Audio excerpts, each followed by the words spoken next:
Chocolate. Oh, sure. Blame the rum. Yep. Oh, we're on.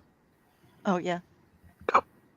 My name is Mahdi Khene, founder of Zuperhero Comics, and you're watching Splash Pages. Yeah.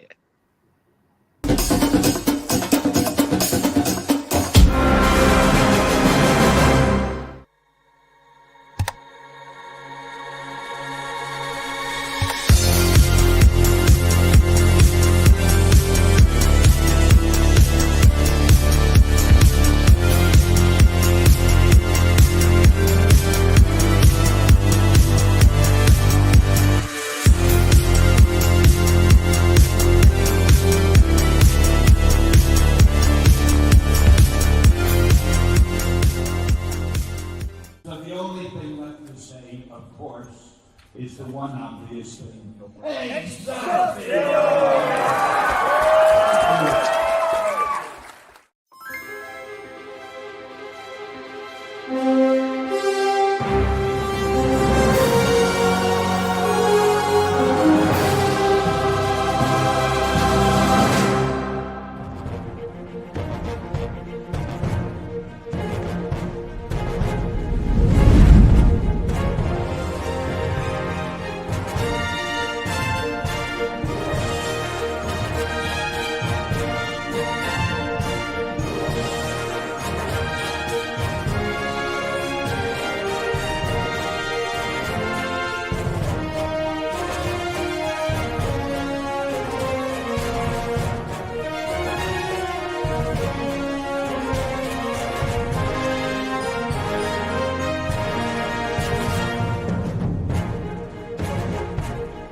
What's wrong with him? His girl just broke it off. It's her father. He doesn't want her dating a zombie. Why? What are they, demons? She is predeceased. An outsider? Man, you're asking for trouble. She broke my heart. You're a zombie. Technically, you don't even have a heart. After all of the great cinema that we brought to the world, and we still get no respect. I don't know why he doesn't like me. I'm responsible. A full-time job. You work at a haunted house in October. I'm trying to be healthy. She's a vegan, so... Wait, you're giving up meat? Oh, come on. What are you gonna do? Attack a farmer's market to try to impress her? Now, if he was a vampire, you'd have a much better chance with her death. Yeah, those pretty bastards. I didn't think this would be that hard. Hard? Man, I'm a zombie and I'm black. Oh, here we go. I blame the educational system. I blame the media. I blame George Romero. Oh. How could you be so disrespectful? Coffee? Zombies don't know much, but they do know good coffee. Deadly Grounds. It's coffee to die for, and zombie approved. Who's George Romero? Just have some coffee. Hey, everybody! It's Leo. Can't be around the keyboard because I'm in a Bacta tank. I slipped on a marble, so I'm out of commission. But enjoy the show. Oh, boy, Leo. Get to feeling better. We missed you here, bud. I'll watch things tonight. Take over. So, quick, Leo. Hey, everybody. Happy Tuesday. We have got an awesome show ahead of us tonight. I'm sitting here with Ratatosker. Ratatosker's excited. He has got some screwball whiskey. We're going to have a screwball show tonight. And let's see how Jar is doing. Hello, everybody. Happy Tuesday. Happy Tuesday to our fearless leader, Leo. I hope he's watching at least. We miss you, man, and it is going to be a screwball of a night. I'm sure the news is going to be action-packed, and let's see what Drew's got to say. Oh, hey. Welcome to Splash Pages. We've got a great show for you today. My name is Drew, and I'm glad to see you. No, but seriously, we have a lot of interesting things planned today. Plus, let's talk about our guest. And in this introduction written by our own Kari Sanders. So without further ado, our guest tonight is a jack of many trades, starting out in the music world and composing scores for short films. He one day decided that comics was the world for him and dove right into the underground, releasing such acclaimed titles as Steel Streets and Bootleg Spider-Man. Soon after, he co-founded Zuperhero Comics and is the Grand Marshal of the Zuperhero Zenith Guild of America. Ladies and gentlemen, please welcome New York City cartoonist, the great and all-powerful Mahdi Khene. Thank you. Thank you so much. Wow. The takeover begins. Hey, Mahdi. How's everybody Welcome, doing? man. You should have seen Kari before the show. She was like, "Can you read this?" And I was like, "Okay." She's like, "But you got to read it like a film noir." So I was like, "Okay, am I like like a commentator, like and that's Yeah. this in the world of Mahdi. or am I doing it like a film noir, like the great Mahdi Khene? Oh, that would be good too. Sultry. I should have worn my fedora though. Yeah, exactly. Well, I do have Well, some. Oh, you have one too. Well, I mean, imagine, Yeah, right? exactly. Would have. But she was like, "You got to read it," and I was like, "I did two versions." She was like, "The one where you sound like you're about to announce a Dodgers game is funnier." I'm like, Right. "Okay, I'll get that." That was very nicely written too, Kari. Thank you. Thank you. I'll carry. Well, he is my grand marshal, so I get to you guys. I'm going to go here real quick. Mahdi has done some amazing things, and one of the coolest things is the Superhero Zenith Guild of America. I love this. We've got matching hats because this is one of the things you get if you join. You get your own special card, and may I pledge to you as you are here, and I can actually do it live. Please, I would appreciate it. I would actually request it. Thank you. Oh my God. This is. I pledge allegiance to the Superhero Zenith. Okay.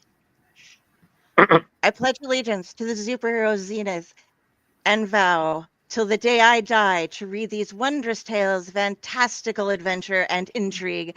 I vow to bring up Zuperhero Comics whenever I can, even when it begins to annoy the people closest to me. I vow to always strive to be just as insane as the folks who bring these images to life. One universe, underappreciated, with liberty and scum for all. Thank you. Dun, dun, All this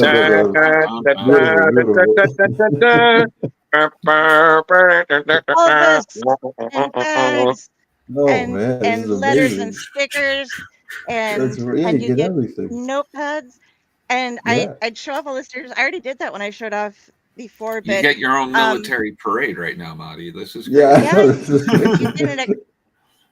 You get an acceptance letter. You get a code that I'm not turning my card over because you can't see it because it's my code, because you get free digital downloads.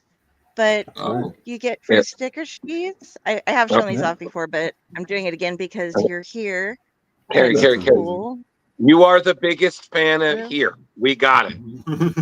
You're, and I know Mahdi appreciates it because again, I got to meet him at New York this year, and he was a super cool cat, like total cat's pajamas. Hey, you know what I mean? That makes one fan. I'm very appreciative. It's very good. And when there's you probably order at least 1.5 million more. Yeah. When you get the Lumo Luce look at those. book, it's a mini comic, but you also get this lovely print, which I guess I should actually. You should have full screen. I was like, I'm not doing this right. That's gorgeous. But, thank you. Yes, it is, and all this and more can be yours over at Zuperhero Comics. So go sign up, get your thing. Yes, so much more. You don't even know. There's cards and merch and so many books. You've created this wonderful universe, and I think a lot of people need to go check it out. So, thank you, Kari. I think we can end the show there, huh? This is great. Right. Yeah, that's it, guys. Thank you so All much. right, thanks. Yeah, great, wonderful.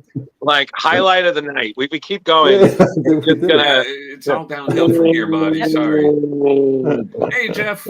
Oh, Hey, Jeff. Jeff only feels worthy that you're the only. Well, Thanks, Jeff. I Love you used too. to do a show with Jeff. Calm down. Whoa. Take the hat off. No, I've been there. Yeah, that hat might be a little too tight there, Kari. Yeah, Kari.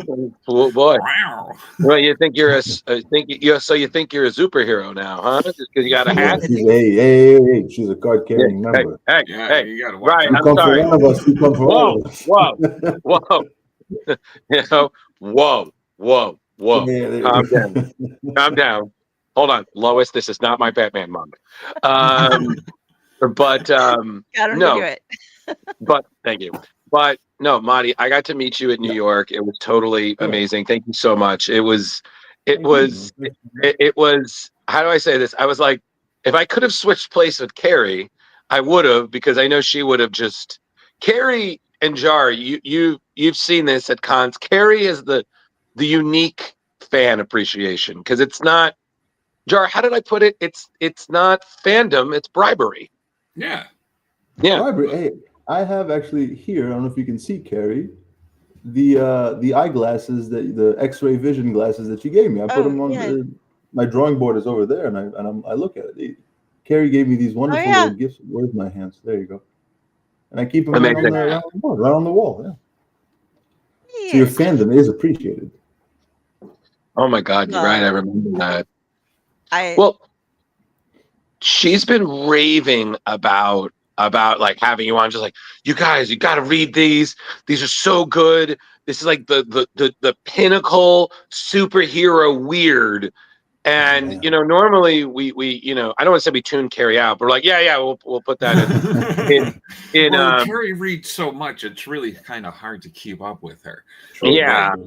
The girl reads a novel-sized book every night. So basically, we're still convinced that they're like are duplicates of Kari. That so it's like Kari 9, Kari 4. Right. Because I was like, do you sleep or do you do like that power down mode with the computer? Because she just reads so much. She's always like, yeah, you got to read this, read that, and I'm like, I'm only but one human. And this all started, the story real quick is because one of the shows I was hopping onto, they were like, this is before I was a full-time member of the crew. They were like, okay, so we're reading Injustice versus He-Man. And I'm like, okay, so that's like the last 6 books. And I haven't read any Injustice before in my life. They're like, just read the 6 books. That's all you need to read. I'm like, I have no idea what Injustice is about. And they're like, you're not going to do it. You've only got a week. And I read it in 3 days, the entire 172 issues of Injustice. Oh my God. And then I made it through. Wow. I made it through the entire original Ultimate Universe in a couple of weeks. So they I am Galactus, Devourer of Worlds, and he is my Silver Surfer who just gives me lists like, okay, go here and read this. So that's why I do a lot of reading, but you do some. And Jar makes the coffee. And my God, Jar, damn fine coffee. And the zombies, we know good coffee. Yeah, the ground coffee. It's coffee to die for and zombie approved. It's good to get. That was great. That's good. I love everything that I've read from you so far, though, because I wanted to pull this up with like reading a lot, and I read a lot of diverse stuff as I do read a lot. And like everything you've written is different. Every world, you aren't like a pigeonholed universe of like I'm not dissing Tom King at all, but if you read Tom King, you're gonna read noir more than likely. Sure. It has a very strong vein in that. But you have L'Uomo Luce is like this deep, romantic, just heartbreaking, beautiful comic, and it's so I really was just like, wow, and then there's Bootleg Spider-Man, which had me just laughing my ass off. It was a weird world. a weird. Yeah. Very, The well, introduction it to the actually superhero had universe. me kind of depressed.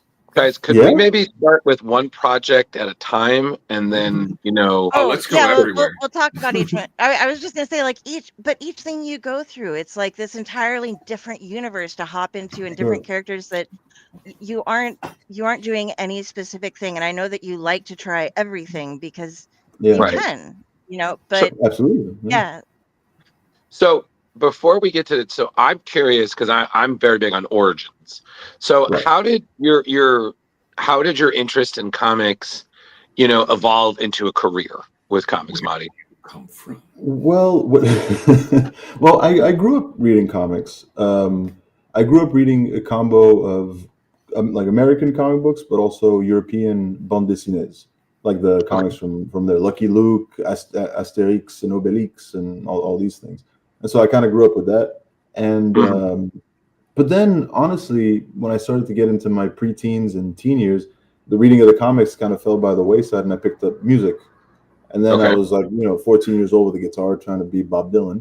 And then that carried on for most of my life. And I tried to pursue a career in that. I recorded a couple albums, did some shows. It was fun. But then when COVID hit, everything kind of fizzled up with the music because now nobody could play live anymore. Right. And so I was baristaing again in a great cafe that I did for like 7-8 years.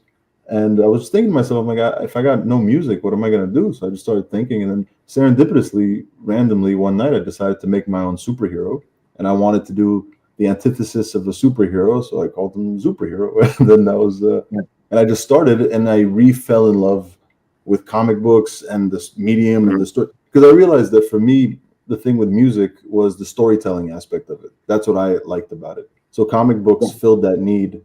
And the visual aspect was just an added bonus because I did draw most of my life. That was a big passion of mine. But yeah, that's all I got. Well, it's funny because you bring up the music because you're the second musician we had on this month, because previously we had on the great Terry Moore, Strangers in Paradise, who we didn't know started as a musician. He was a musician, in cover bands, touring, and he had some cool stories. So, I mean, you were a musician for a while, so I would assume, like you said, you did shows and whatnot. Do you have any fun stories of your time, playing shows, recording, that kind of thing? Yeah, I mean, like a bunch of shenanigans, trading the 6-string for a Hunt 102 is, it's quite the. It's like the anti-rock and roll thing, but I mean, I used to play gigs in New York and just get on the tables and crowd surf and all these things. But I mean, my favorite story. Do you guys know the musician J.J. Cale? Yes. He's a hero of mine. He's the one who he wrote After Midnight, Cocaine, that Eric Clapton then took over, and then he was the original guy, and he's a big hero of mine. And one time I was on tour in L.A. and after a gig, we were just hanging out, and we saw this big Irish pub, and when they saw they had an open mic, so we just walked in, and it was an open mic with a band, and so you'd walk up with your thing, and whatever, we was a bassist, a keyboard player, and me, and we walked in, our drummer wasn't there, and we got up on stage, and the owner's like, hey, do you guys need a drummer? We're like, yeah, sure, and then a drummer comes, it's kind of old dude, wearing flip-flops, very California, and I start playing a J.J. Cale song because I like it. And then he starts hitting every beat perfect, and he's just da da ba ba ba. And afterwards, I introduced myself to him, like, "Hey, man, you were good." He was like, "Yeah, it's funny you picked that song. I was J.J. Cale's drummer." Wow! Look at that, man. Yeah, so you get like, I think that's. After that, I should have known that my career was about to end because it was too good to be true. There's the high note. Exactly. Yeah. It was amazing. Absolutely. I couldn't beat it. 6 degrees of the Kale. Yeah, man. That's awesome. So, which one came? Like, I was unaware of the timeline. So, was Zuperhero Comics the first project of yours, or was it? Zuperhero, the beginning. Yeah. Right. That was the first thing I had done in I think October of 2021, maybe. Yeah, because when I was reading that, like, it's funny, but I had like I was reading it and Kari and Jar, I don't know if you what your noir, but I'm reading it and I have like a Sin City, like Batman, like he's like, it was like, yeah, like the city, think that's either, and I'm just like, and then I see him and I'm like, okay, what? I'm just like, I was like, I did have one question, because in one of your panels you have the vigilante. He's wearing a blue suit with a blue fedora. Was that a reference to The Question? Oof, I don't know. I don't, when I started making comics, I was also starting my comics education. Okay. And so I don't know if I had any sort of Easter eggs to put in there. I'll say yes for the record, but otherwise, in reality, no. From this point on, from this interview on, exactly, may the world know that was inspired by The Question. Well, because it was either The Question or The Spirit, because I'm still always very unclear on his color pattern. But I was like, who the fuck wears like a blue damn fedora and trench coat outside of comic books? And trust me, I know. I've walked around cities in very bright colored suits, but I was like, Jeebus. No, it's like further down, Kari. I think it was like the first time he ever met Raul. I didn't want to give away too much of the book, but I don't know. It's been out for a couple of years now. The beginning. What comes as first? You can see, I had it zoomed up because I can blind. You were saying, Jar? No, I was saying, what comes first when you're building this world? Were your characters first? Was the story there first? Where did you start? Funny enough, with this book, I remember it was my first foray into comic book writing or comic book reading and stuff, and I didn't know how to do it, and so like naturally, I started the story from the beginning, and it was like literally the beginning, as in this happens and this happens and this happens and this happens. And after I was done with it, it was bad. I didn't like it. And so I reworked it again, and I realized starting it in the middle of the action was kind of how I like to work. And since then, I've just kind of started stories and built them as I make them a little bit. Yeah. I have an overlying kind of thought of where I want all of this to go, but mostly I think of a cool character, or I wonder what character would live in the specific world I've created or something like that. But it just kind of all comes in around the same time, I would say, sort of. Well, yeah. And it's funny you mentioned that, because one of my writing heroes had a thing where he said you always have to focus on how your story starts, because if your story begins, he was like the first 3 pages are the most important, because if your story starts on page 4, no one's ever going to read it. You have to hook them in with your beginning. And I have read some bad comics, and I was like, some of you just, it's too much info dump, or it's just trying. I'm like, no, just start your story the way you want, but like hook me. How do you do it? So if that's a work for you, man, that starting in the middle, Pulp Fiction-y, kind of throwing it back. I like that, because that's like a way to work back your story. Like you can start in the middle, and then like as long as the beginning's like pow, you've got your viewership in, and then you just like, all right, and this is where the story came from. This is how the people create, and this is how we got to this point. Agreed. Exactly. And then you can tie it all in at the end. And honestly, what I did with the Zuperhero Comics Presents books, each one is in a different starts in a different time. With the corner box, you can actually see that they each have a different year. So I did that so that, for example, if you were to read them chronologically in terms of when the story takes place, then Zuperhero the Beginning would be, I don't know, like the 8th book or something. And I did that so that as I got better at drawing and I got better at storytelling, it wouldn't always hang. So you'd read my newest stuff first, and then my old stuff, and then maybe the second release, and then so it'd all be kind of in a mixed bag together. So it all sort of, and that way I can also retcon a few things. If I do a story in 1948 or do a story in 1986, and I can, make sure things tie together a little easily. Do you have a notebook just to keep track of events, just in case, to prevent any continuity nerds? Like, excuse me, Mahdi. In this because you'll have book, like a fan like Kari jump in and be like, "Hey."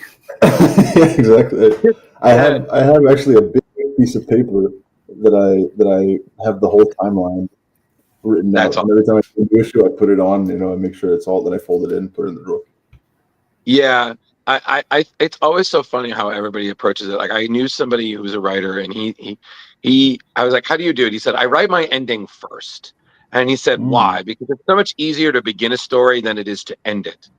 Because then everything else will work back. Right. And I was like, fair point.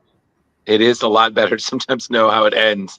But then sometimes beginnings are just as difficult, because you're like, is this about, where do I start? Middle, end, the middle of someone's story. Like, it's just, I think sometimes you just can get paralyzed by it. And I'm just like, yeah, you just write. And you just write, and you but I remember, because I had someone he submitted something to me, because I do editing sometimes, because I have a degree in that. And I was like, you got to do this again. He said, why? I said, because if you think it's perfect from the get-go, you will never be a good writer. Like, sometimes you do get it first try, Lego Batman style. Sometimes it's just first try. Sometimes, about a lot of it, it's you got to rewrite. You got to, I know it's your baby, but sometimes you got to throw water on that baby. So yeah, right, Karen. Just a little. Let's not get into that. We won't get into editing back and forth. That's bad. Right. But no, but again, your story moved really well, and I got to say, Raul was funny. Like, I was especially, I was like, again, just helping out. Really, I was like, man, I gotta help. I gotta make friends with my bodega owners, so they'll just randomly make me a sandwich whenever and help me out. I was like, damn, I gotta be more vigilant in my neighborhood. Yeah, that's midnight coming home, wanting an egg and cheese, and realizing you forgot your wallet somewhere, your cash. So in the bodega, he got you. He knows you. Takes care of you. When I was in my 20s, I lived right across the street from a little mom and pop kind of corner store that would do that for me. Like, I'd be like, go in and I'd be like, oh my God, and they're like, don't worry about it, Jeremy. We got you. It's so nice. Very sweet people. Yeah. The old lady there was the cutest. Okay, well, that makes this comment weird. I was going to say, speaking of grabbing somebody right from the beginning, and this is one that, I mean, we are an 18 and older show, but I'm not going to throw up the intro to Yurasuka, because that's a little, and I didn't share with you guys, but if that one doesn't nab you from the very beginning, it's probably not the comic for you. There's some robot sex slave stuff going on, and it's really fun. Scandalous. Yeah. Quite well drawn. No, don't air it. Don't air it. Gary, the zipper went up. Stop. I'm not showing it. I'm not. He's just like, okay. We had Dean on a couple of weeks ago, and he stripped for us, and you're like, I'm hiding behind Dean doesn't need much, it doesn't need much of a catalyst to take off his shirt. No, Dean, there was no catalyst. This is the second time. Yeah. Well, no, it's because we always tease him, because every time we see him, he's wearing a black T-shirt, and he's literally made that his like, it's what I'm going to be buried in, and we just kept bringing it up, and eventually he just, and I was just like, no, you can't do that. We didn't have any music playing. No one. This isn't a Patreon. You can't just do a show. You got to give the fans the ability to give you more.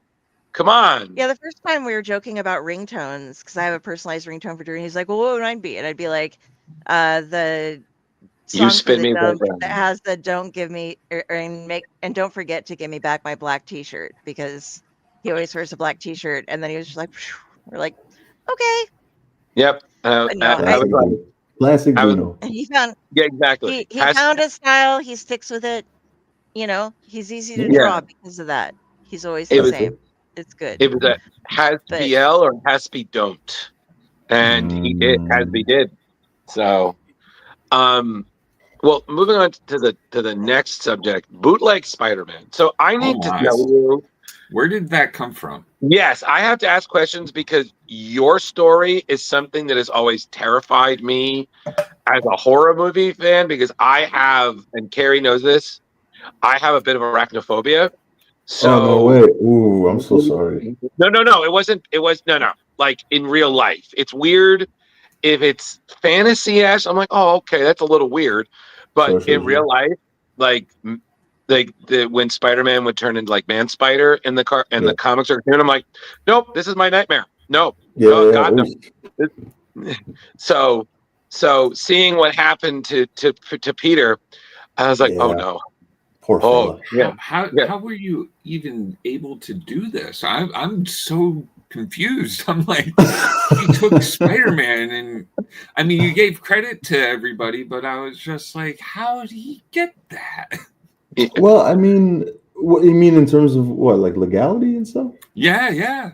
I mean, it's a parody. It falls under, it's like Mad Magazine or SNL or anybody. Okay, yeah. It's just, all right. It's just that nobody would confuse this for an actual Spider-Man book.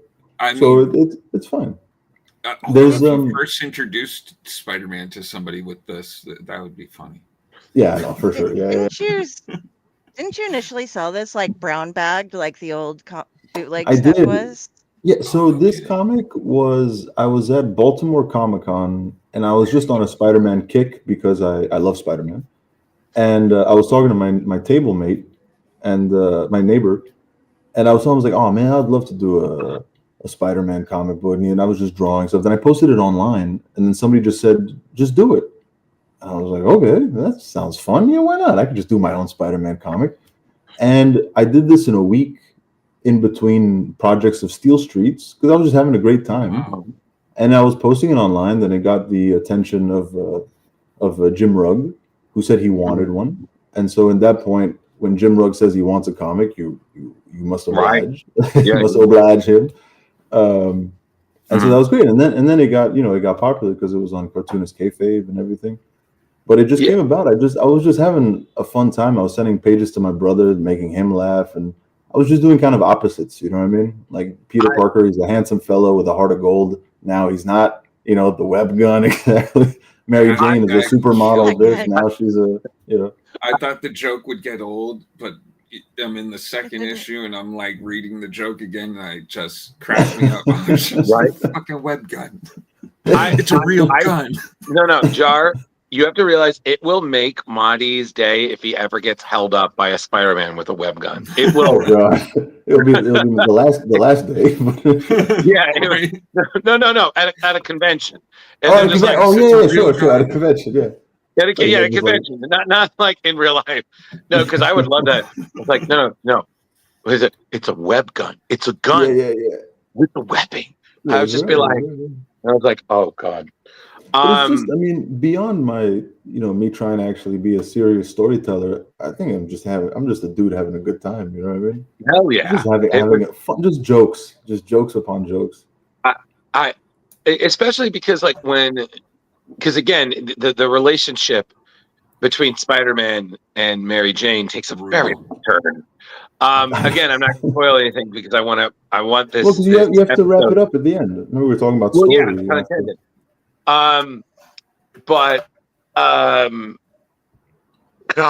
I was like, what?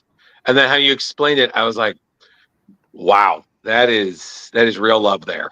Because I know what I'm doing. As you said, it's a parody. Like you're thinking it's all fun and games, but like the main meat of the story was like very like mental health kind of shit going on. You're just like, I think a good parody, you have to root it in some kind of, there has to be some kind of stake, there has to be some kind of, I like adding a little bit of tragedy to every one of my comedies, or vice versa, adding comedy to any tragedy.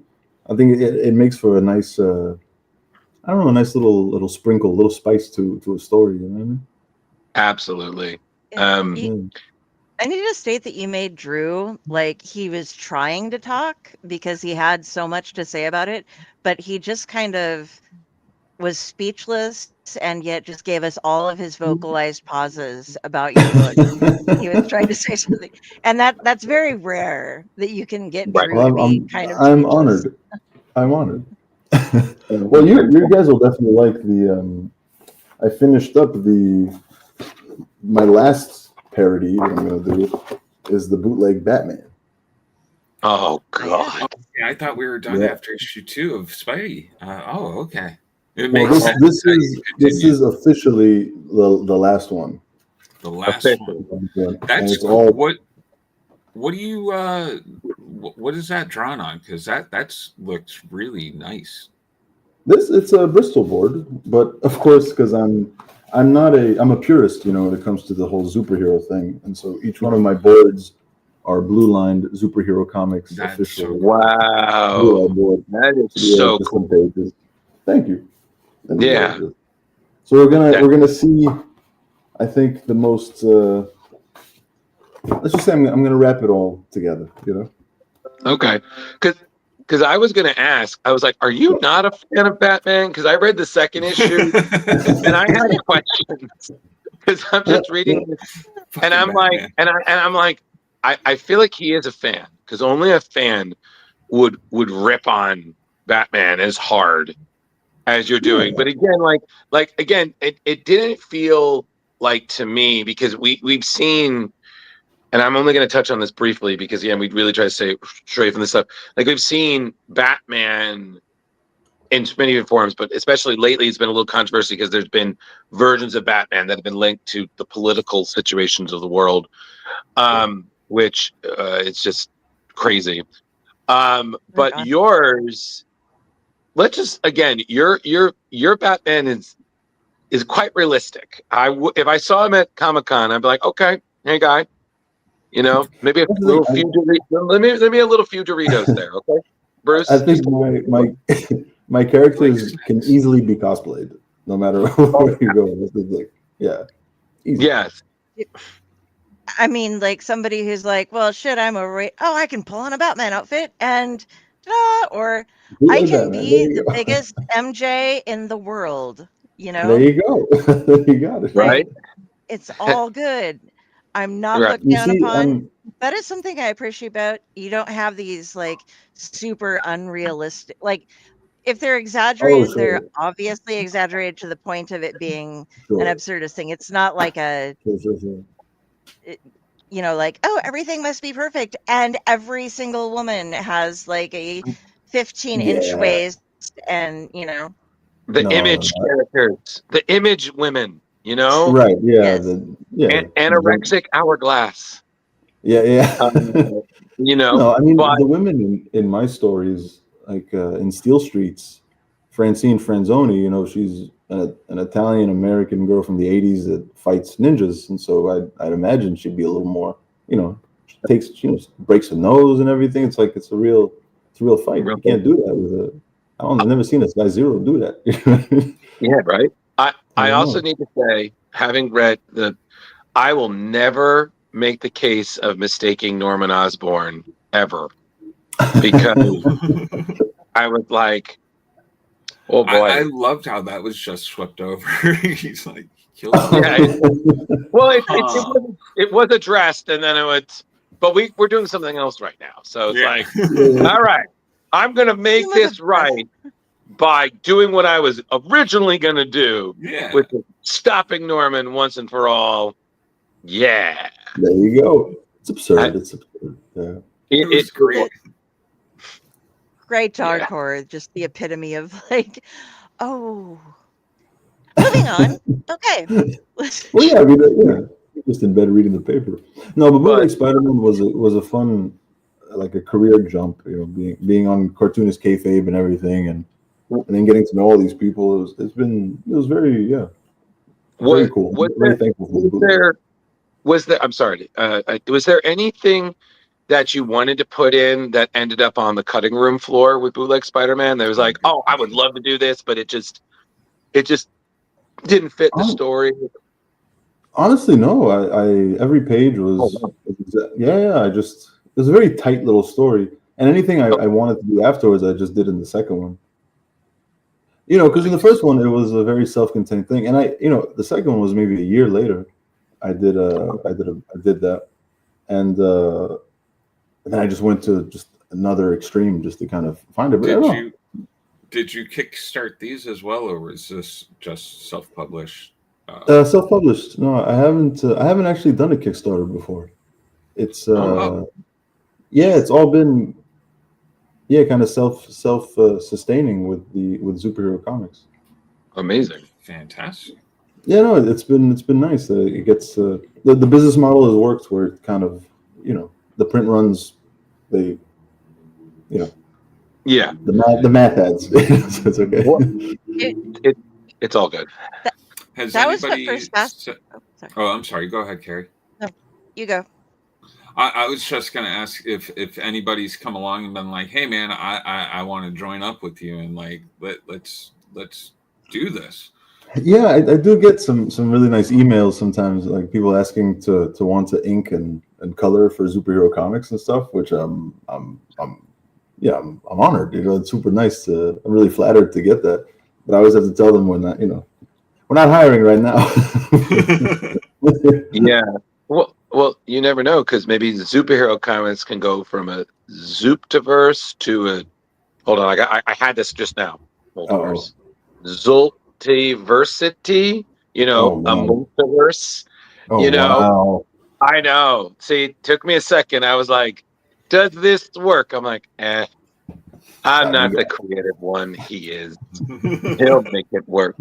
But I will say, Kari, help me with the title, because the Batman-ish looking Italian book.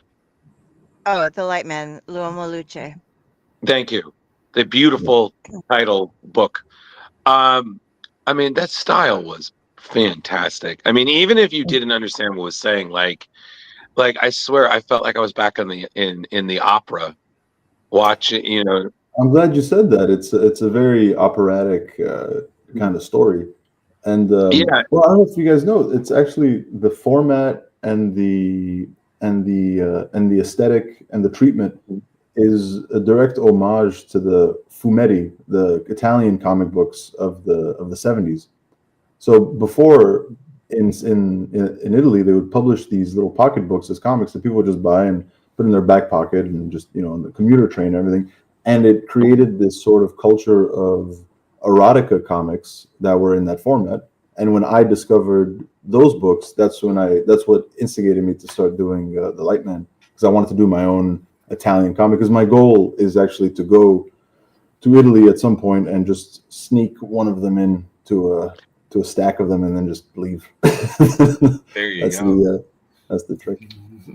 I was thinking about that, and you know what you need to do? I'm trying to pull this up. It's StreamYard is giving me a really hard time right now for pulling this up. But when people go to Lucca, because that comes every year, you'll have a ton of different comic book artists that are going to be, or comic book creators that are going to be going to Italy, and you should just ship some off with some of them if you aren't going yourself, and be like, because every one of them is going to hit every comic shop to try to get something, so they can just like walk in and just sneak them in here or there. I think I might have a secret agent working for me at some point. There you go. Yeah. And I'm working on this, folks, but but the Light Man, I mean, I prepared some original art if you'd like to see. Oh, hell yeah. Oh, absolutely. Yeah, that's gonna be easier than me pulling this up. Kind of geeky stuff.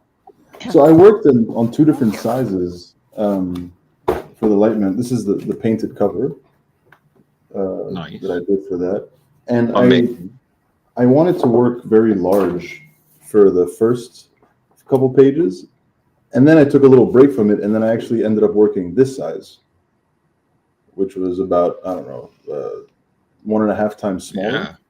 Yeah. And it was all, the rest of it was just directly on the board, all the lettering. It's almost like it's directly the page. Yeah, there's no, it was all sort of written together. I wanted the lettering to be a big part of this book. I love that. Just because of the Italian language, I wanted it to really almost be like individual posters. Each kind of panel, you know. Yeah, It's beautiful. I love self-lettering, and you did so good with all the different. You do with everything. You do it yourself, correct? Yeah. And thank you for It showing makes us it that. easier 'Cause I when somebody couldn't makes a pop up. mistake. You only have one person to get mad at. Yeah, my Well, boss is a real asshole. Yeah, exactly. You get to talk shit about him too, and like he Yeah, can't I do know. anything. In the mirror. So what are you doing now that you're releasing the English translated version?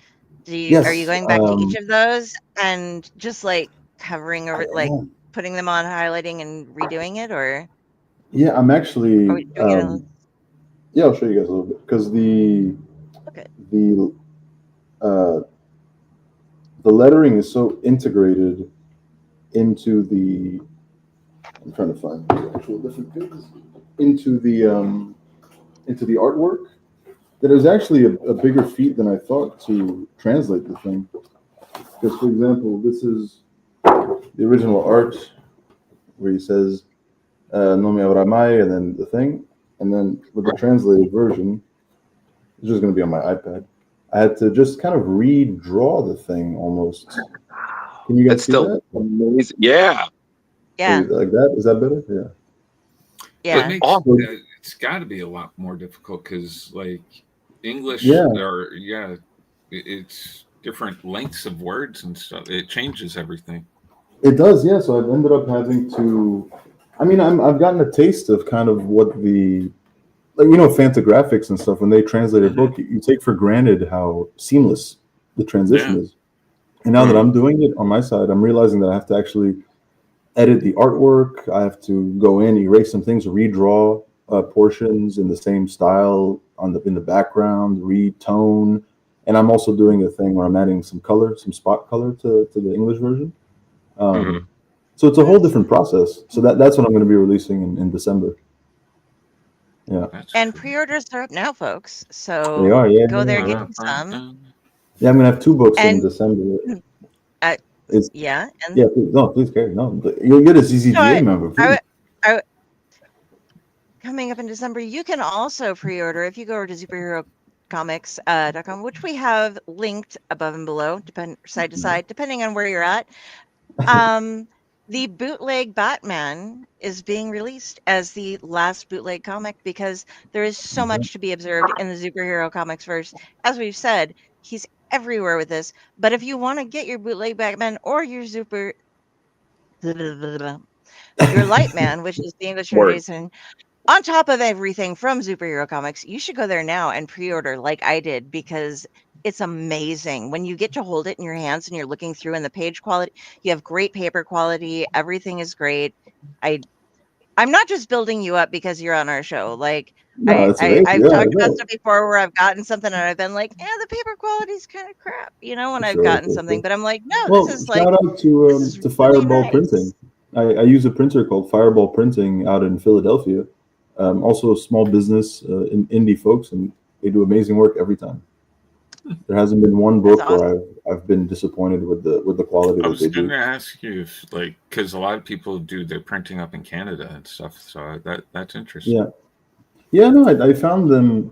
Funny enough, I found them because they did the signage at the cafe that I worked at, and when I first started making comics, because when I started making comic books, I was working full time at a cafe, and so I was always kind of hunting for. I would go to like different shops in New York or Mixam and Kablam, all these different printers. And then I settled on Fireball because they were just so easy to work with and so quick, and their quality was amazing. And so I just, but I discovered them just like that. I was like, oh, who does this? I like it. That's nice. So it was kind of all meant to be. I think so. Let's just say that, because then otherwise it's an uphill battle. Kismet. Yeah, exactly. Yeah. The first time I saw you actually was I'm jumping way back because we were talking about like you never went to crowdfunding, but it was during that panel 2 years ago at Terrificon with Howard Shakin that was supposed to be old school versus new school, which turned into how in the fuck can you afford to survive?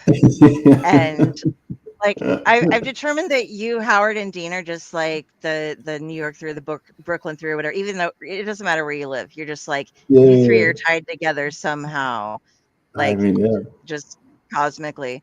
But yeah, it was fascinating to know how you were able to put it through and to push through and publish and to get everything done. And like you, and it took him a while, guys. Like he's gone in. I don't want to do this, but like everybody, I'm not trying to cut into your story. I would like you to tell it as well, but I know you've heard it or you've done it quite a few, but he's pitched it and brought it back and sold it out and put it back, and you just had an amazing journey with it until you got it. So do you want, like, I just kind of summarized, but do you want to go a little bit more in depth about, for those out there that like don't want to deal with a comic book, like deal with a Kickstarter or a crowdfunder of any kind? I'll get some materials. 1 second. Okay, thank you. Oh boy. He's put a lot into making this empire that he has going on, and it's maybe not the big, it's not Marvel Comics, but he's got an empire going on. This is the Grand Marshal here, man. So I just heard empire, yes. Yes. So this is this is the first comic I ever made. This was July 2021. My first ever comic, it was 36 pages, cover to cover, and for example, I started it on the wrong side. I had a wall of texts, and the artwork was rudimentary. I got it printed with a glossy paper. It's nothing like what you see now, I think. And I took this to comic shops, and nobody wanted it. And so I had printed 50 of them, which I ended up just giving away to friends. I guess I was like, please, can you line your litter box with these? And nobody wanted them. And so I went back and I reworked it. And then I came back in October. Was it October? Yeah, in October with this one. And this was kind of the second iteration, which was black and white. So I learned that you need, the indicia maybe on this side. But it's still different. And it was all, I started the story from in the middle. I started doing all these things. And I took this to the comic shop, and they took it, but it never sold. And so I went back and I took it again, and then that's when I changed the format, and I made the one that you guys saw on the screen earlier. And so it took a few. My first comic took me almost 100 pages to get right, and so that one too was just the starting point, because after you get through with the first comic, because I think that one's the hardest one to do, then you kind of just get a groove going. And then I decided to myself that I wasn't going to stop, because the music I thought wasn't coming back, and my knees only could last so long working service. And so I was just like, I need to do something. And so I decided to just do it and never stop. And I listened to a Todd McFarlane interview that said you got to do a page a day, and that's what I've been doing for the last 4 years. And so there's just it's not so much talent, it's just persistence. That's what I think. Because if you compare the first comic I ever made to the last comic I ever made, I think it's night and day in terms of quality. But I think it's just you do anything long enough and you get better at it. But it's less talent and more just persistence. Well, yeah. I think there's some talent in there too, though. I think Drew and I, both as editors, would say that I've seen some incredibly persistent people, and I've nudged them, and you can lead them into talent, and that maybe not talent, but into being able to do what they do better. But the persistence is, I've also seen some really talented people that can't continue doing what they do because they don't have the persistence. So I agree with you that it is mostly persistence, but you're good at what you do. You weren't just lucky, I'm not trying to, but I mean, like, somebody who comes out and is like, we're going to do horror My Little Pony pornscape with this and this, and, like, the idea might be wrong. They might find a certain audience, but, like, you have to be really good at that genre to somehow make that work. And you are able to tell stories, and that's what at the heart, because, and this is what a lot, Howard will say this as well, the artistic aspect of it is half of the storytelling, and you're able to do both. You're a storyteller both in the scripting and the artistic aspect of everything. So you have the talent, and you have it for so many different aspects of things. You aren't just we talked about that, but Drew, I totally cut you off. Please go ahead. No, Kari. Whatever I was going to say. Thank you for that train of thought, because it got a Little Pony. Yeah, I that just got a little weird. My But next you Zuperhero book is took it home. Took it home, honey, and I'm just you go, girl. Please erase my Windows or my search engine when I die. No, Kari. We're just gonna take a flamethrower to it, okay? That's how we'll get rid of it. We'll just burn it down. Light it up. Well, I think also, Mahdi, I think what it comes down to with your stuff is, again, your stuff is it's a parody. It's showing respect, but it's also taking fun, and it's not mean. It's not, calling out and cruel. It's just, it's funny, and it's funny, and it's creative, and honestly, sometimes that's all you can really expect. I mean, I feel like some writers get caught up in the same thing that movie directors do these days. It's just, when you're trying so hard to win awards, no, just tell the story. Tell the story you want. Tell it as best as you can, and just let the audience figure it out for themselves. Let the time. And again, maybe your audience isn't now. Maybe it's 5-10 years ago. I mean, look at cult classics. They weren't appreciated then. Now they're revered, Absolutely. Yeah. So honestly, keep doing your thing, man. You're doing great. So, well, thank you. Yeah. Jar, what do you got? I think Bootleg Spider-Man needs an Eisner. Are we wrong? I mean, come on. That story was deep. I also, there was so much more going on besides Spider-Man just killing people. Also, we need to acknowledge the Stan Lee cameo that you slipped in. Oh, right. Yeah, it's all due respect, Stan. It felt like a Marvel movie. I was like, because there was one Marvel movie where Stan was technically in a restaurant of sexual desire. I mean, there was the DJ in Deadpool 1. Next up, Chastity. like. Hey, let's not forget Stan Lee created Stripperella. I don't know if you guys remember that one. Yes, I do. Isn't he also attributed to the quote, comic books are like boobs? They're great, but you'd rather reel in your hand something digital and stuff. You know what? Stan Lee was a visionary. I adore Stan Lee. I can't say I have nothing bad to say about it.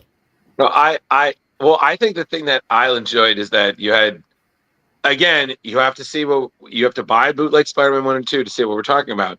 But just to see that Spider-Man was like, I like this guy's vibe. I'm like, right. I was like, oh boy. If you don't have room in your physical collection, you can absolutely grab it in your digital as well. Mahdi has a great setup where I can get my digitals, and if you join the ZZGA, you get them for free, so you can read everything and then buy the stuff that you want to fill it out with later. But yeah, you can do that. Speaking of Stan Lee, though, real quick, and you were saying you adore him. We have on. I'm doing a quick plug for next week. Mark Prott, who is from Chicago. No, Jar. Wrong time. There's not a whiteboard large enough for us to all touch the planchette. It just doesn't work that way. But he wrote a couple of 3 plays so far that cover the comic book universe, and one of them is a thing about the relationship between Stan Lee and Jack Kirby, and it's great, and it will make you suddenly have hay fever and sniff and have some dribbles going on as you're doing. So winter time allergies. You know? Yeah. Salty popcorn. Yep, definitely. What do you cry? It's the asbestos in here. It's just it's triggering my skin. I just my eyes are burning and sulfuric acid. Yeah. But so Awesome. well, but because I know we're coming up a little bit on time. But in terms of what you're working on next, like you said, this upcoming Batman project is going to be the final parody project. Yeah. Are you working on anything else, or besides that, or are you a one project at a time kind of guy? No, well, right now Bootleg Batman, it should be out this week. Should be getting it back from the printers. In the meantime, I'm working on the next. I do this series called Chimera Chronicles, which takes the cast of Steel Streets and reimagines them in singular stories that have nothing to do with the universe. They're a series of one shots. So I'm working on that, the translation of this, and then I'm gearing up for the whole next year, where I'm going to be focusing on all the superhero stories, like Lost at Land, Tales from the Cosmos, Black Ram. I'm bringing so many things, and I hope to bring in also some new creators. I know Jonathan Marks Vervecchia is going to come back for Punk Slim 3. Nice. And yeah, so we're just going to hit the ground running. Hopefully, 2026 is going to be all Superverse and Steel Streets and maybe a Yosuka or two if I'm feeling, if I feel like I gotta scratch it. At Zuperhero, you are going to be the one and only writer, correct? Yes. There might be other artists, but you're the only writer that's going to be. I think I'm gonna mastermind the whole shebang. Yeah, I think so. I love your mind. That's wonderful. Thank you. Do you have any cons coming up or anything in the future? Actually, this weekend I'm doing Big Apple Con in New York. One day show at the New Yorker Hotel. Doing that one, and then I think that's my last one for the year. Yeah, and then the next year, Heroes and Terrificon and all those. We'll see you at Terrificon. Oh, nice. Yeah, that's our home show. Yeah, it's our that's our crisis event is going to Terrificon. I got my foot pass yesterday or 2 days ago. Yeah. Oh, cool. I buy it even though we're pressed, just because I want the T-shirt in the back. Yeah, and it's official when Mitch likes your post about it. I was like, I got my thing liked by Mitch Halleck. He was like, "Thank you." He was very.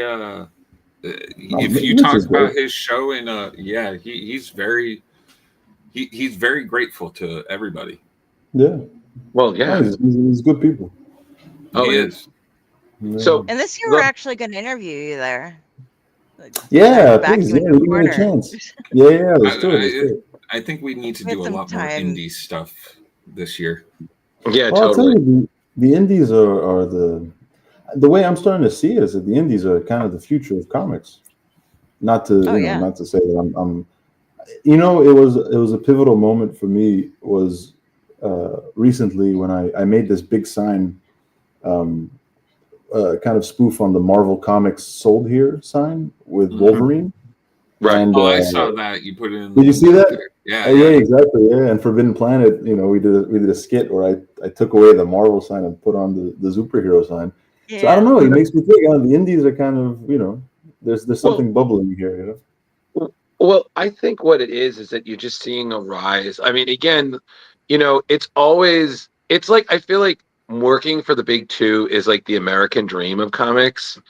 And then you see, like, then once you're there, you see the reality of it. And then you kind of learn that the real American dream is being able to work on your own project where you own that.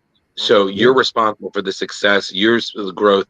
And it's able to grow that way, Yeah, and now you can have the best of both worlds. Like I see no problem with working for DC and Marvel and doing your indie thing or doing it's become people have become a little less competitive with each other, I think, which is really I think we need to petition Marvel and DC to get more bootleg Spider-Man and Batman. It cannot end.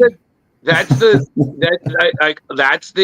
bootleg DC versus Marvel that they're really that they don't realize they really want, you know. Listen, I think I'm out. They jag me back in, huh? Right. Well, I have one more question, just Mahdi. Is that because you've been to cons, both as I assume as a fan and then now as a creator. So, what's been one of your best con moments, whether it's with a fan like, or like meeting a creator, or did you have any moment where you were in line to meet someone that you were a fan of, and it was honestly too many to tell. As I've been kind of going to conventions, I just keep my expectations keep getting exceeded with everybody I keep meeting. Just last at New York Comic Con, I was sitting next to Eric Larson, and I got to meet Todd McFarlane, which is a hero of mine. Amazing. At Heroes Con, I got to give my copies of Spider-Man to John Romita Jr. What? I gave John Romita Jr. the bootleg Spider-Man, and he laughed. He laughed. It was great. It was great meeting him. And, wow. Doing a panel with Howard. That was my first high profile panel, and I almost got chewed out for an hour. It was great. It was amazing. No, it's conventions. You can find that on Splash Pages. You can actually see it. No, the comic book community for me is one of the most welcoming and endearing artist communities on the fan and the creator side. It's coming from music and from other kind of hoity-toity things. It's there's so much pretension in so many fields that to be with people who love comic books and love stories, and you realize that we're all a very kind, sensitive bunch that look towards the future and want new things, which I think is fantastic, and it does nothing but fuel my artistry and my optimism for this medium, the industry, for everything. So I mean, it's all, I like it all. I'll take it all. Kari, I think we should end there, because I mean, what more could we talk to him about? That's such a beautiful, like there's no Marvel post-credit scene. I was gonna do the Leo thing too. Oh, okay. If you want, Jar, I mean, you're the closest one to him in terms of the genius. So, Mahdi, what do you geek out about besides comic books, making them and all that? How do you relax? What do you do for fun? Right there. Oh boy. Play music. My strap, baby. Yeah. At the end of the night, it's kind of, in my playing guitar in a tracksuit is the closest I'll ever get to being Tony Soprano. So that's good. Wow. Forget about it. What's your favorite song to play? So if you just need to go through something, what do you play when you're going through? Like Smoke on the Water, Stairway to Heaven, all the guitar all the Guitar Center songs. The man does not get Stairway denied, Wayne's World style. That man shows up just again. No, but I geek out on music and also weirdly drawing boards. I love adjusting and customizing my drawing board. I think that's the weirdest thing. I think I geek out about the most. So do you like stickers on your drawing boards? Because I feel like that is very much next time we see you, Kari, and this is for you, and here you go. Wait, stickers on the drawing, like on the side? I can't have anything I'm like on the back, man. Like, you know what I mean? Like customize it. Like, we can. Although after every book, I actually Windex my board and clean it all the way off, so it's sparkly clean after every book. I swear. All right, no stickers. Okay. Yeah, I don't know why I do that, but it's my little quirk that when I finish a book, I like to just spritz everything down, clean it, make it look like as new as I can, and then fresh start. That's your flavor. Stickers are for laptops and things like that. Yeah, I put stickers. Book. Well, I take everything. I hang everything. All right. I just making sure. Okay. Well, the last question before we have you leave Yeah. is, in case anybody here is watching and wants to follow your work and just interact with you, tell them someone Yeah. says us, what is the best like social media? What are you on? What's the best way people can reach you? Sure. I'm on Instagram, Facebook, Twitter, all at Mahdi Khene. But honestly, the best place is www.zuperherocomics.com. And there you can find everything. And we even say www still? The World Wide Web. I've never used the www, even like at the beginning of the internet. I never understood why we had the www. You just type in the words and it takes you right there. That's true. Yeah. It didn't use to. I'm at https ://www.superherocomics.com. You can find me there. Easy. Well done. Okay, Well you get a played. drink for that one. All right. Well, Mahdi, thank you very much for joining us tonight. It was really great having you. Good luck with Big Apple Con. And, here's saying, 2026 is the Zuper year, Let's do it. Yeah. Yeah, man. So, and we'll definitely make a point to see you for next year's Terrific Con. Yeah. Looking forward to it. It'll be all of us. So it's not just me with the orange blazer. It'll be the whole 14. squad, including the hellion with the squirrel. Yeah. But thank you so much for joining us again.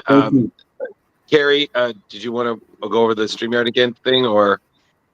I think I got it. First of all, go ahead and pre-order everything that I already have, because then you're going to get some good stuff. And second of all, Mahdi, when you want to leave, just the red button at the bottom. If anything happens, I'll just send you a link and you can hook it up later. Thanks again, guys. So much, good sir. night and happy reading. Have a good one. Zoop Good away. night, my Grand Marshal. See you guys. Good night. And then there was 3. Yeah, I swear to God, I need to create like a Splash Pages bingo card, and one of them needs to be Kari gets super excited about the guest and just talks over both of us. Yeah, sorry about that. You were fine. I think I did some talking Kari, over too. Kari, no, it's okay. I'm just saying, like, I think I notice it more when you're fleoing. Because that is hard, and I've had my internet go out twice today, so I'm not sure about how laggy I might be. You're fine. Yeah. It's been okay. Okay. All right. So we have no variant stories, so I think we should just launch right into the news, and then we just get that, and then we can get the Kickstarters, and to quote the great Han Solo, let's blow this thing and let's go home. I think that's a line, right, Jar? Something like that. Yeah. It works. Okay. I'm gonna go with it. Yeah. So what are we doing? We're blowing this thing and going home. Dude. Wait, whose news is it though? But I'm Cleo, so I have to be the guy, don't I? Don't we? We have to be. It's Drew's News. Drew's News. Exciting tales, fresh comic views. In the pages, heroes fly, villains plot under the sky. From Gotham's dark to Metropolis views, we cover stories old and new. Drew's News, your daily source for comic clues. Join the fun, it's a heroic cruise in the world of Drew's comic news. Oh, it's Drew's News. We need a new song. We need a new song. A new song. I love songs. A new song. We know. When they don't make me it's a new year. We're gonna need a new song. When they won't make me nervous. What to do. One that makes me feel like I feel when I'm on Drew's News. Seriously, I went through all of that just to get that song out. All right. All right. It was like a weird setup. Yeah, it really was. But all right, so it was really long. Sorry. That's what she said. So starting off our news, minus that office innuendo, is something really exciting that we've learned is going to be happening soon. In January this year, as we already saw, Avengers 34 will be reminded that it's actually the 800th issue of Avengers. Not only is that a major milestone for Earth's Mightiest Heroes, but it's also a return for one of their most iconic creators. So this January, Brian Michael Bendis will return to the Marvel Universe. That will feature a 14-page backup story written by Bendis and drawn by superstar artist Mark Bagley, who I did not realize is retired, but apparently coming out of retirement to do this, reuniting the Ultimate Spider-Man team and Avengers Assemble team. It's going to be amazing. I mean, look at that. I mean, you already got a Bagley wraparound cover right there. That's just fantastic. Well, it's not a wraparound; it's a variant cover, but still. So again, Avengers 34 taking place on the anniversary of the founding of the Avengers, bringing together the big three: Iron Man, Thor, and Cap, for a high-stakes mission to take down Hydra's latest weapons of mass destruction, joined by many more teammates, past and present, for a thrilling showdown that will exemplify the mission and impact of the famous Marvel team. So again, Jed MacKay with Brian Michael Bendis, Fareed Karami, and Mark Bagley, with a wraparound cover by the great Russell Dauterman. Yeah, it's amazing. I mean, especially thinking Bendis made his Avengers debut on Avengers issue 500, which, crazy enough, was 300 issues ago. Yeah, man, it's just going to be such a wonderful issue. And then, of course, to see Bendis there. And he did say in the announcement that it is one of first of some truly special Marvel projects that he will be part of in the near future. So stay tuned, everyone. I do love how it's the return of Brian Michael Bendis is like dun, dun, dun, part of the cover. It's that important. Okay. This summer. Next. Bendis is back. Really good draw. I've been working on it. Okay. So next, this is the bag. So yeah, just bring it for a second. It's all good. So, as we've seen, there's a new era of Daredevil coming, and we now have the announcement of the team and what it's going to be about. So, acclaimed writer Stephanie Phillips, who has been doing, I believe it's Sensational Ghost Spider, also has been doing Planet She-Hulk, is now also the writer of Daredevil, joining with superstar artist Lee Garbett, last seen on Death of Doctor Strange, also artist for Loki, Agent of Asgard, taking on the Man Without Fear next year, aka 2026, in Daredevil issue 1. So, we're seeing it's a fresh start where Matt Murdock is going to be confronting unprecedented challenges, both in his personal life and on the streets of Hell's Kitchen as Daredevil.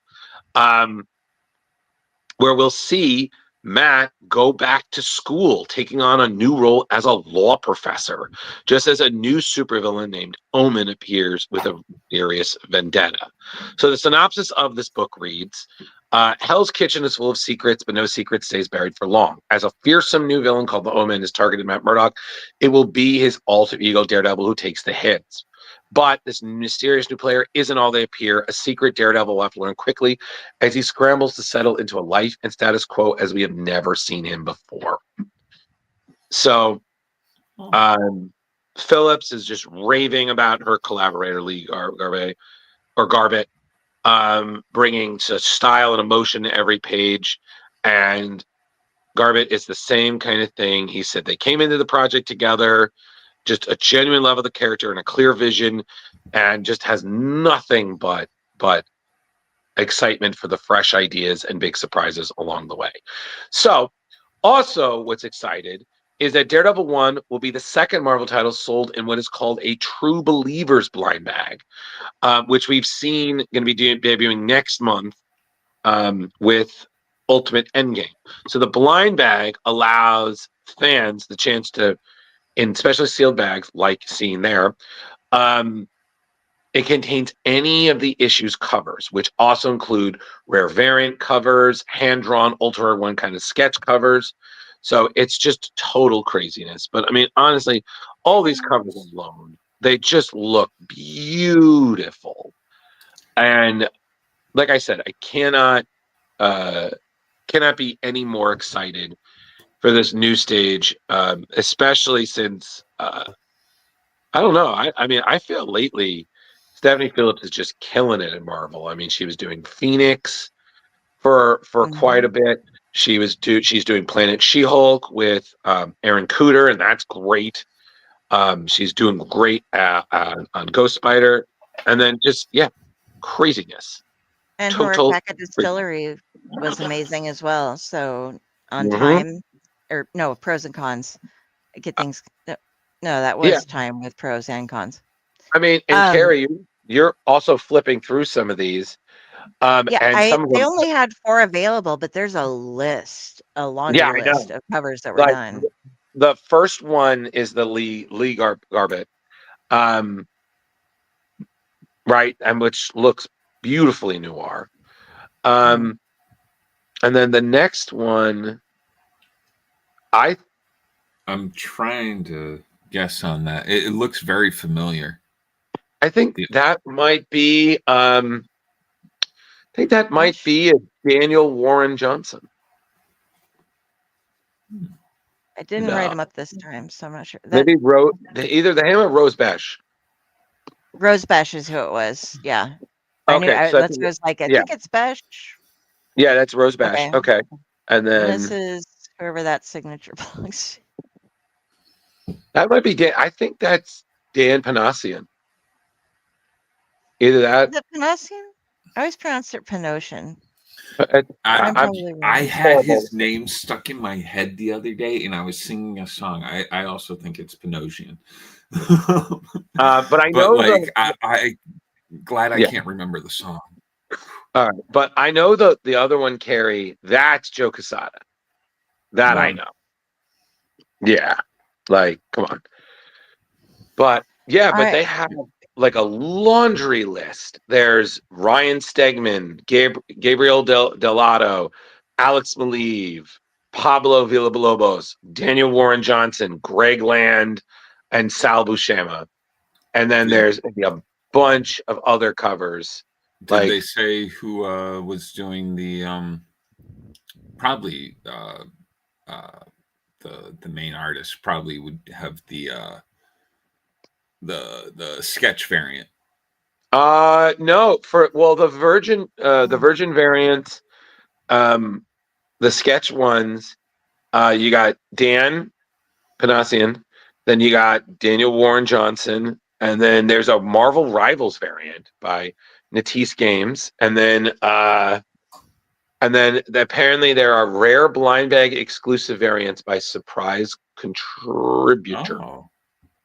So, and I'm sure there are going to be a ton of comic book stores that get their own special variants made.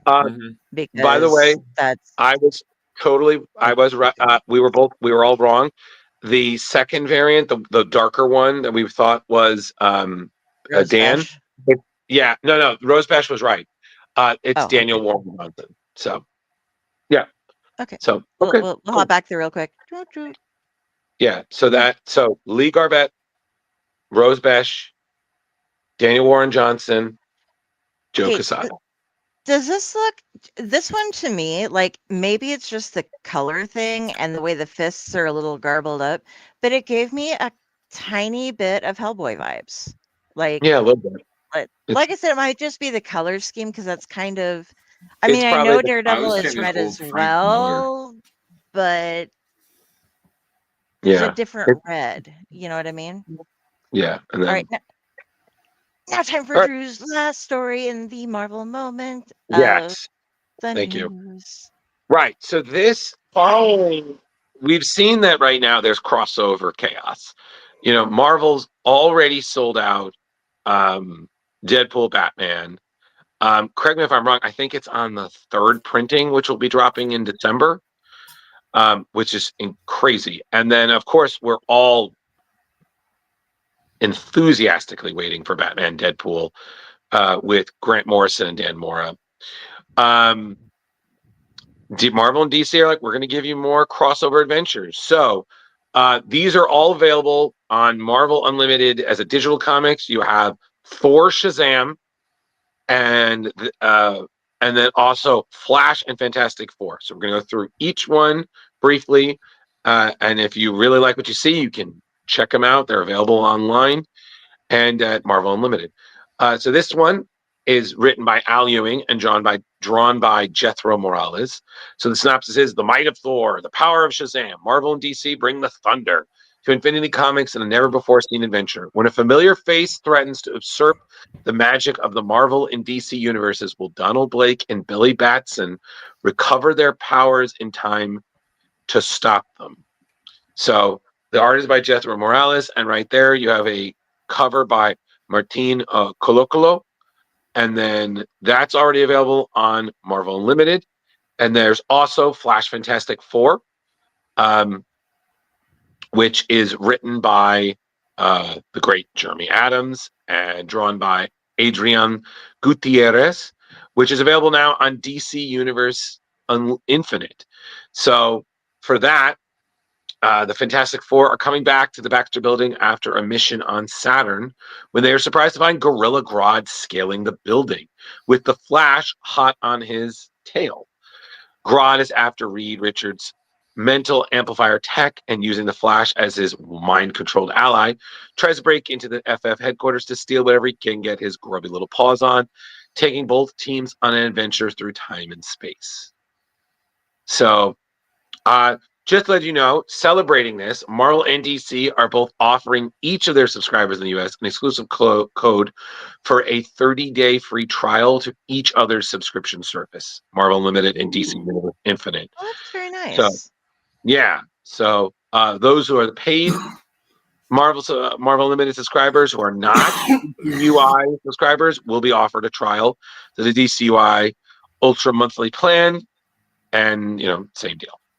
So I hope they keep working together, because a Marvel DC universe is fantastic. Agreed. And again, I've been seeing snippets of Batman Deadpool keeps popping up because I'm following a lot of creators online. Boy, I can't wait for some of those backup stories. I don't know what I'm more excited for. Tom Taylor doing Laura Kinney's Wolverine with Dick Grayson, aka Nightwing, or Snyder, Williamson, and Hayden Sherman doing Constantine and Doctor Strange. Oh, there you go. Oh man, I'm just getting so excited. Yeah.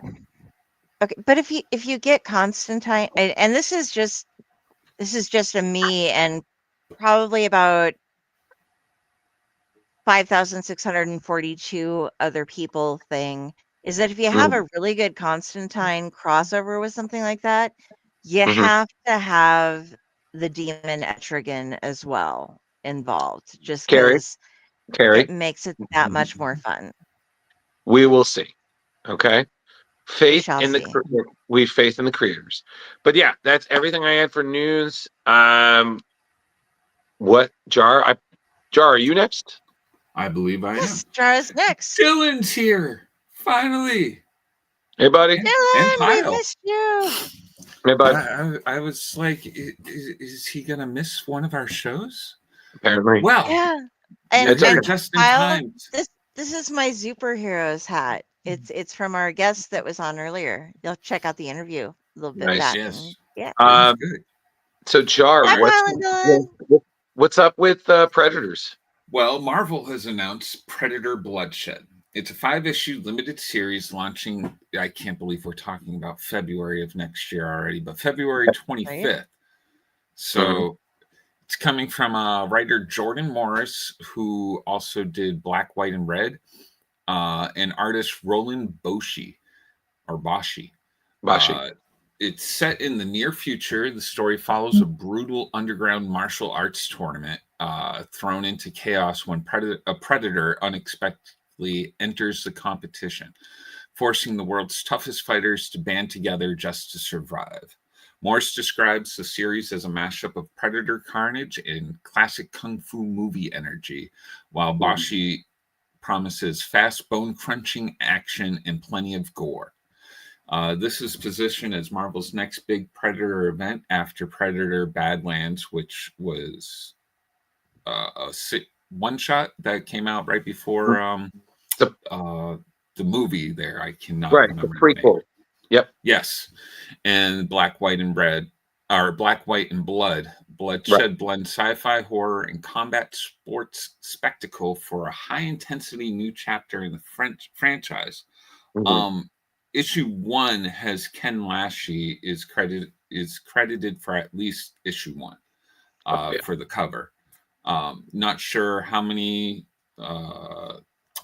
variants there will be, but Ken Lashey is definitely doing one of them.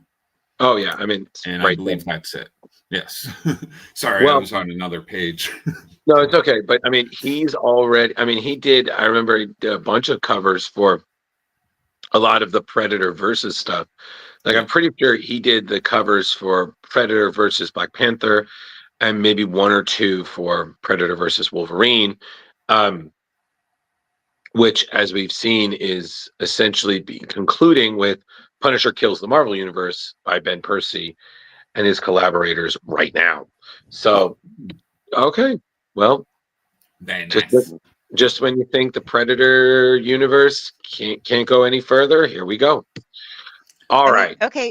Who besides the Predator? It's the Predator is killing the Marvel Universe. Deadpool is killing the Marvel Universe for the 3rd time. Isn't there somebody else who's killed? Punisher's on it as well? Are they gonna put them all in one big group? As well. It'd be fun to have a group comic of the anti-Marvel, but then they fight each other. I guess in the end you'd have to. But yeah. Okay. So it is my turn, and Dylan, thank you for showing up. We were just kidding you, and we're great to have us being put in your schedule. We adore you. Thank you.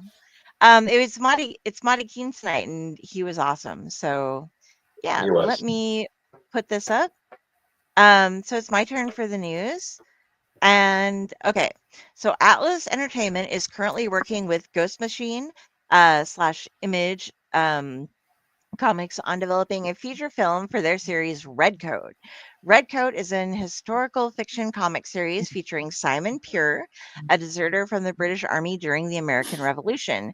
Creators Jeff Johns and Brian Hitch, as well as my favorite letterer, Rob Lee, are all owners of the property, and they have Johns working up the screenplay. Charles Roven will be producing the film on the Atlas side of things. Throughout the series, Simon, an accidental immortal, ages his way through American history, encountering famous figures and intricate conspiracies. I'm just going to go ahead.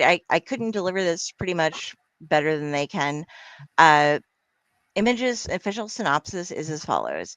British redcoat and all-around rogue, Simon mysteriously became immortal in 1776 after a run-in with the clandestine cabal known as the Founding Fathers, which included George Washington, John Hancock, and many other prominent American Revolutionary War leaders.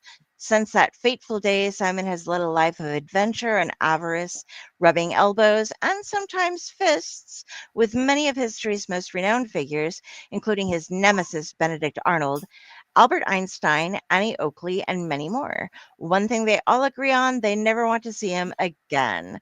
But what are the true origins and extent of Simon's powers and the mysterious organization behind them? And how has it secretly shaped America and the world? Simon's on a quest to find out. Now, I don't think that everybody would not wish to see him again. I know Drew and I have been reading this. I'm not sure if you have or not, Jar. But Albert Einstein and Simon's relationship is great. They start from when he's a kid and as he's growing up, and they have altercations here and there, but he meets Johnny Appleseed, and there's some really pure-hearted things, and there's some really messed up things, and some cool. I'm sure Leo would appreciate a lot of the different conspiracy theories behind it, but it's a really strong comic, and I really enjoy what they have going on with it. So I think this is going to be, I can see a lot more of the Ghost Machine comics coming out with movies. Agreed. But this one is the steadiest one that has a plot line that flows long enough that they can make it work, I think. Yeah, and then on top of it, I mean, it's such a great story, and there's just the what you can do with the history. There's a lot of fun here, and I think it's definitely something that, I mean, let's be honest, everybody loves a secret history of the world story. Oh, you yeah. know, whether National treasure. I was just about to say national treasure. Kari's like, fuck that guy. Yeah, yeah. Oh, you mean with Kari's favorite actor, Nicholas Coppola? Right, of course. He doesn't All have right. fingers, but if he did, you know what they would be. Keep drinking, squirrel. Okay. All right. Well, listen. That's everything for the news right now. So it's time for you all to shut up and give your money to these worthy causes, and let our Kickstarter Chaosarian, Kari, tell you what's up. Yes, everybody. Give me your money. Kari and Kickstarters. Kari, the Kickstarter. I hate that. I'll take it though. I for like that. That was good. Well, you said you wanted new songs, so I'm trying. Okay. We're before I pull this up real quick, I'm gonna pull up Dylan's. I found out earlier tonight there's going to be a new Gamera manga releasing this week. It's based on the Netflix anime Gamera Rebirth. And I've 100% never seen that. That's the Gamera from the Godzilla world, right? Like, am I crazy on that? Or is that something else? Fill us in while I pull up my screen here. Kickstarters. I do crowdfunding in general, but Kickstarters are what we're doing this week entirely. So I'm going to make this a little bit smaller so we can see it. First off tonight, we have Watson versus Holmes, a bloody evil detective horror comic. Actually, I'm going to make this big so you can see it all. So I can't see if you're talking. But this is by John Santana. He's done The Haunted Box, Jaded, Everhounds, Wordsmith, founder of the Aryan Age of Comics, etc., etc., etc. This is a super fun comic. It is going to be Watson, after the demise of Sherlock Holmes, searching after somebody who has set up his daughter for a murder. But we find out that Holmes might not be all that dead as we thought he was. Or maybe he is dead, but perhaps he's undead. And I wonder if he likes coffee. Well, if he does, he has to fight. So Watson is hooked up. Oh, sorry, I had something up there. But Watson has gone after this mystery, trying to solve it and trying to do it without Holmes's help when he might actually be against Holmes. This is a very simple Kickstarter. I'm showing you the rewards you can get right here. You can get the PDFs, you can get the various covers. This one, you're going to go ahead and get the digital versions of Abattoir, Hunter's Box, Infernoct, and Deadhead, as well as Watson versus Holmes. Here you get 2 covers plus the deluxe and all the digital things. You can get a mystery bag, and this is some of the sample pages down here. It's really beautiful, and I like that even though it's an old story, I mean, who's playing the violin? Oh my, I don't know. Well, he's smoking a pipe as well and wearing a very silly hat to not have a shirt on, but I digress. But there are things included in this, and I'm skimming really fast. I guess it was up here. But there is a telephone that falls at one point in time, so it is set in our time period somewhat. So this is going to be a fun one. It's not going to cost you a lot to get in there. The rewards are great. You can get in really easy, and that's all I have to say about that. What we have going on It has been pledged, but there's only 36 hours to go on this one. So if you want to get in on it, I'm not sure if it has a late pledge or not, but you can hop in pretty cheap and it looks beautiful and it's going to be very fun. The next one I have for you all, and I'm going to hop in here real quick to see if I missed anything. Okay. He was not created by Toho, creators of Godzilla. I forget the name of the studio. He is the most popular Godzilla knockoff. Thank you, Dylan. Okay. It's the big turtle thing, I think. Okay. What we have coming up next, this is Garrett Gunn, and it has been overpledged. So there are a couple of stretch goals that have already been made, actually. There are 6 days to go on this one. This is hysterical. Christmas Caroline Annual, #1, the Deluxe. Okay. And once again, I can't really speak for it better than they can, but I'm sorry, guys. I messed up. I didn't announce this on the right day. For the first 3 days, you get this 72-hour launch special, which included a free lenticular cover. You could only get that if you invested in the first 72 hours, and it didn't work out quite right with the way that our show goes. So I'm sorry, but you can still get a lot of really cool stuff. The stretch goals that have been unlocked so far are all backers of the physical tier will receive an oversized die-cut sticker. All backers will receive a trading card featuring Caroline. I think, yeah, well, okay.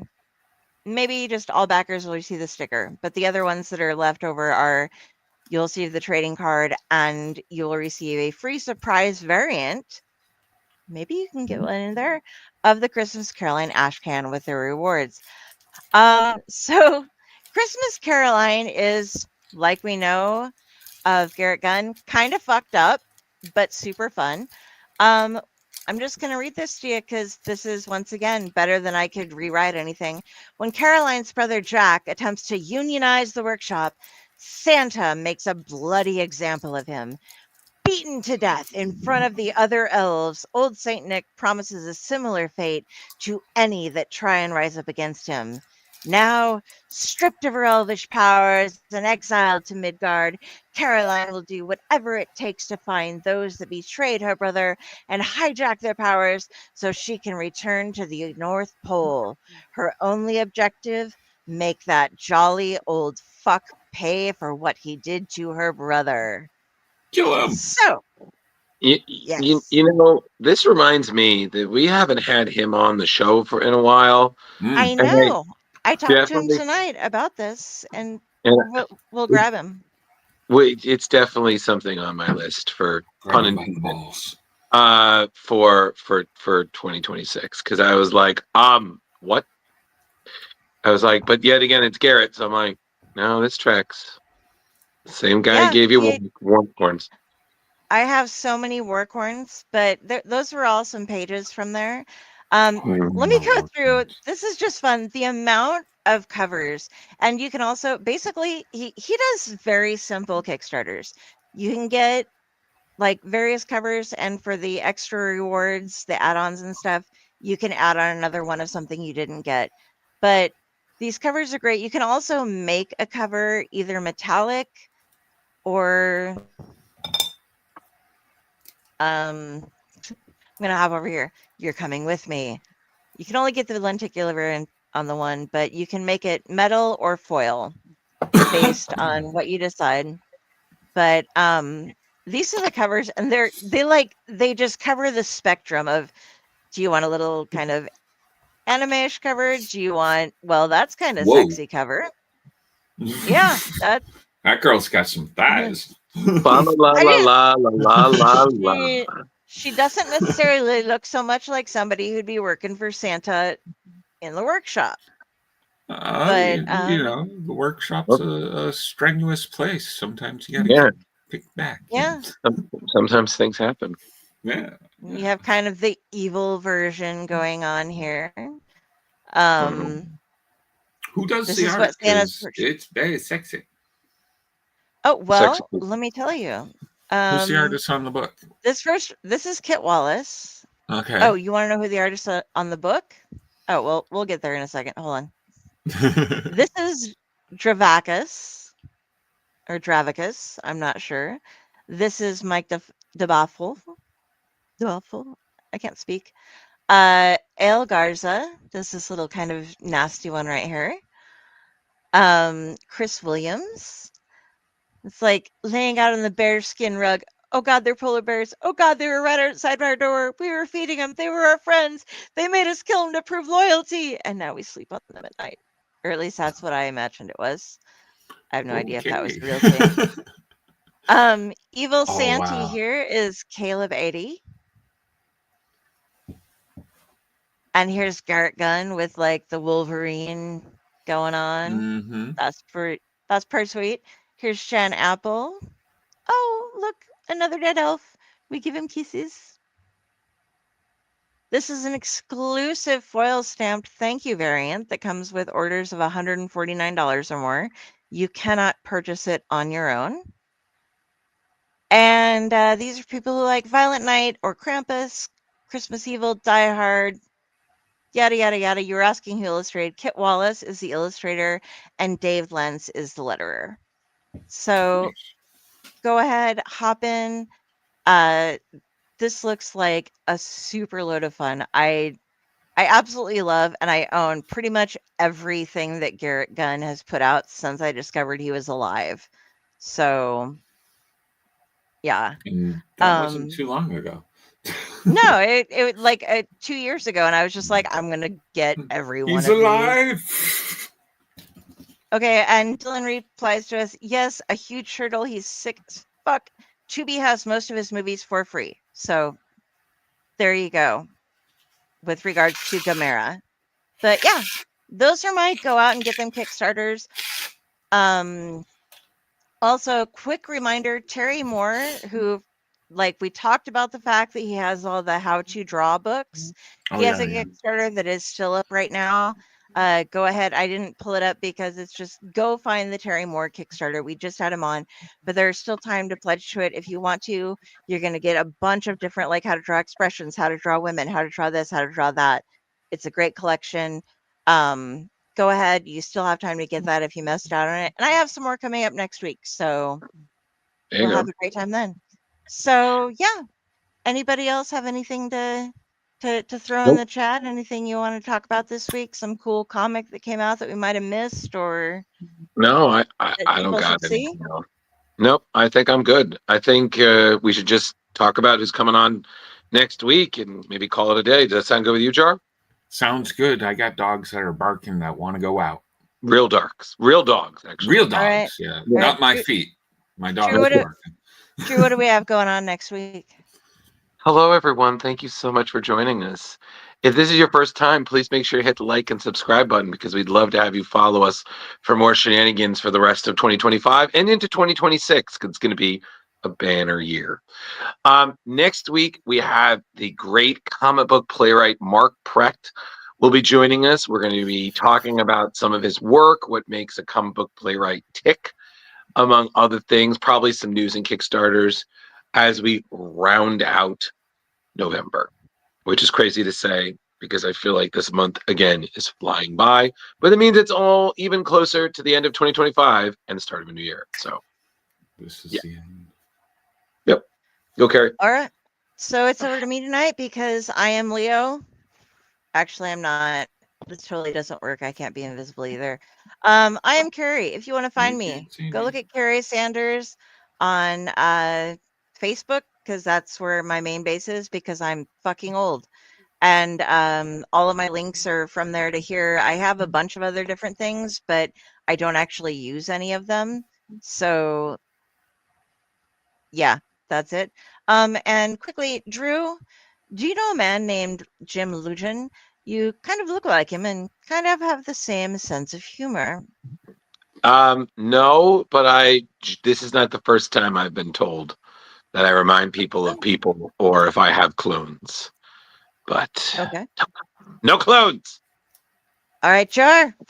It's on you. Open up your eyes. Jump in. Sunday. I'm getting married.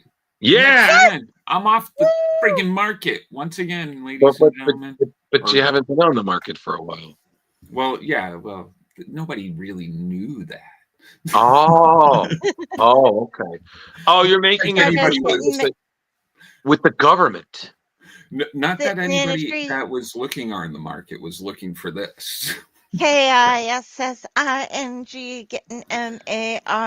IED. Chargers Yeah. getting married. All right, cool. So you can send all your gifts to Westfield, Massachusetts. I don't know if they'll make it to me, but if you send them there, I'll probably find them. But Facebook, Instagram, TikTok. Hey, I stream sometimes on Twitch too. Video games. If you're into either Fortnite or RPGs, I do both of those things. Okay. And other than that, on to you, Drew. Thank you, Jar. I really appreciate that. So, hey, everybody, thank you so much for joining us. If you'd like to speak to me and aren't already, follow me on any platforms. You can find me on Facebook, Drew Mollo, Ghostbusterman 1984 on Instagram. I'm also on Blue Sky as well. I think I make the joke now, I'm the busiest unemployed person you'll ever see. So I will get back to you eventually, but not right now. So maybe next year. And with that. All right. And can I make that out? Oh, wait, no.